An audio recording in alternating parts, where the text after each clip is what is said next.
Hello and a very warm welcome to News Across Nigeria. I'm Olumide Macaulay. On the program today,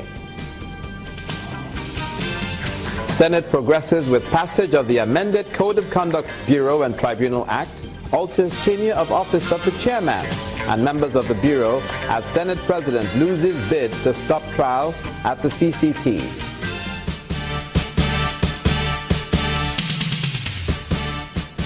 President Muhammadu Buhari flags off 4-year roadmap for the development of Nigeria's oil and gas sector from 2015 to 2019.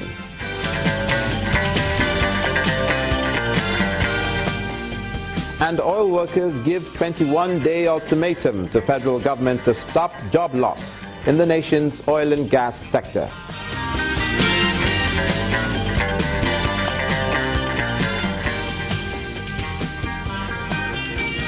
Thank you so much for joining us. We begin in the Federal Capital Territory. The Senate today took a bold step with the passage of the amended Code of Conduct Bureau and Tribunal Act. Now, the amendment includes altering the tenure of the office of the chairman and members of the Bureau. They also amended the tenure of the chairman and members from serving until they are 70 to a term of 5 years. Today's exercise follows months of discussions on the Senate on the need to amend the bill. Although the actual ratifications to the act were done by the House of Representatives and passed on May 31st, the Senate concurred with the House and passed the bill today. Early in the year, the upper legislative chamber had sought to amend it, but a public outcry forced it to shelve it, although a similar bill has been reintroduced.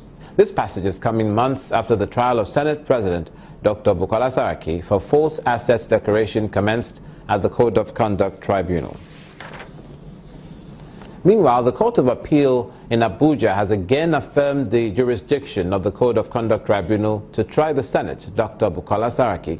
Delivering judgment on the appeal filed by the Senate President, Justice Abdul Aboki affirmed that the CCT has jurisdiction to try the case. The panel agreed that the tribunal erred in discharging former Lagos State Governor, Senator Bola Tinubu, but the tribunal has since corrected itself in subsequent judgments. On the claim that a quorum was not formed before he was charged, the court resolved the issue against the Senate President. Justice Aboko resolved that 3 men of the Code of Conduct Bureau can adjudicate any matter. All the 4 other members of the panel unanimously agreed with the lead judgment delivered by Justice Aboki. Elsewhere, President Muhammadu Buhari has formally flagged off a roadmap for the development of the country's oil and gas sector.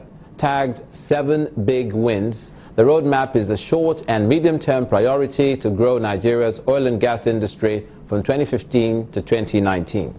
The president says though his administration is making concerted efforts to diversify into agriculture and solid minerals, that the petroleum sector should be given adequate attention as a major contributor to the nation's economy. The big wins include Niger Delta and security, policy and regulation, business environment and investment drive, transparency and efficiency, stakeholder management and international coordination, gas revolution and refineries and production capacity. Meanwhile, the Nigeria Union of Petroleum and Natural Gas, NUPENG workers have given a 21-day ultimatum to the federal government to stop the incessant mass sack of its members by oil companies in the country. This was stated by the president of the union when reading out a communique issued by the Central Working Committee after a meeting held in Warri, Delta State.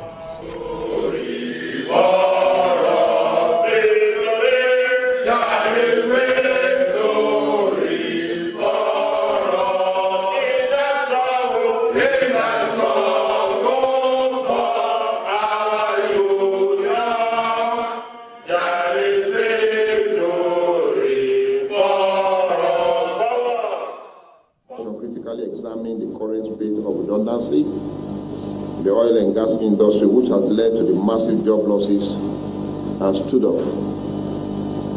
The CWC inspection is worried about the growth which has necessitated the downward slide on new investment in the oil and gas industry. The CWC inspection called on the federal government to intervene and prevail on the multinationals to stop the current speed of retrenchment in the industry, since the oil price was still expected to go up.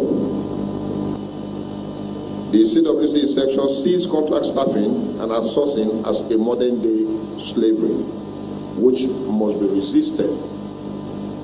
CWC section therefore wants the federal government also and the National Assembly to expedite action on the passage of anti-casualization bill pending in the National Assembly. Having carefully deliberated on the current economic challenges and the current redundancy going on across the entire oil and gas sector, has also called on the federal government to immediately move into action in making sure Nigerian workers do not lose their jobs again. Failure that government refused to respond accordingly, definitely NUPENG would not have any other option than to move in to take all the necessary action to drive home our struggle. Also in the South-South region, the Nigerian Navy says it's determined to put a stop to illegal activities of pirates on the nation's waterways and creeks of the Niger Delta. The Chief of Naval Staff, while addressing officers and men of his command under the Eastern Naval Command in Calabar, Cross River State, said the government cannot continue to lose revenue through the waterways.